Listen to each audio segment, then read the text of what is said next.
Yeah, probably around 1300. We know it's very old, and thanks to Carol Meredith's work with the DNA and her graduate students, she was able to track it back to Croatia.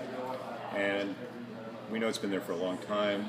In Croatia, we thought first it was called Zrljenac Kastelanski. We now know that probably the real name for it is Tribidrog or Pribidrog.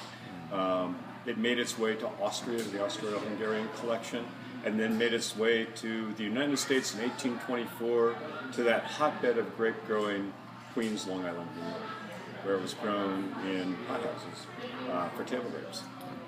It was kind of a cottage industry. You could trick a grape into ripening by, early in the spring, you could get a lot of money for it. So that was a good thing. That place in Queens, by the way, that location is like there's a Costco close to it now, and there's a big power plant close to it. But that neighborhood of Queens, the place where Zinfandel first landed in the New World, is called Ravenswood. Totally by accident. I had no idea about that until maybe 7 years ago. It was like one of those, oh my God, really?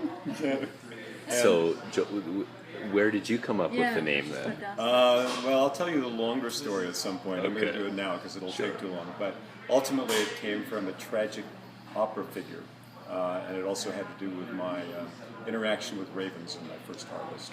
So I had kind of this raven connection. I was looking for a raven name. Raven winery didn't seem right. So this tragic opera is called Lucida Lammermoor. It's like Romeo and Juliet gone worse.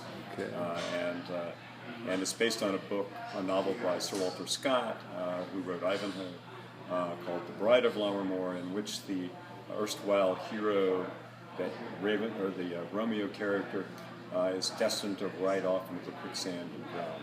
It's very much like starting a small winery, I thought. So I thought, wow, Ravenswood, I like the name, so it became Ravenswood. Wow.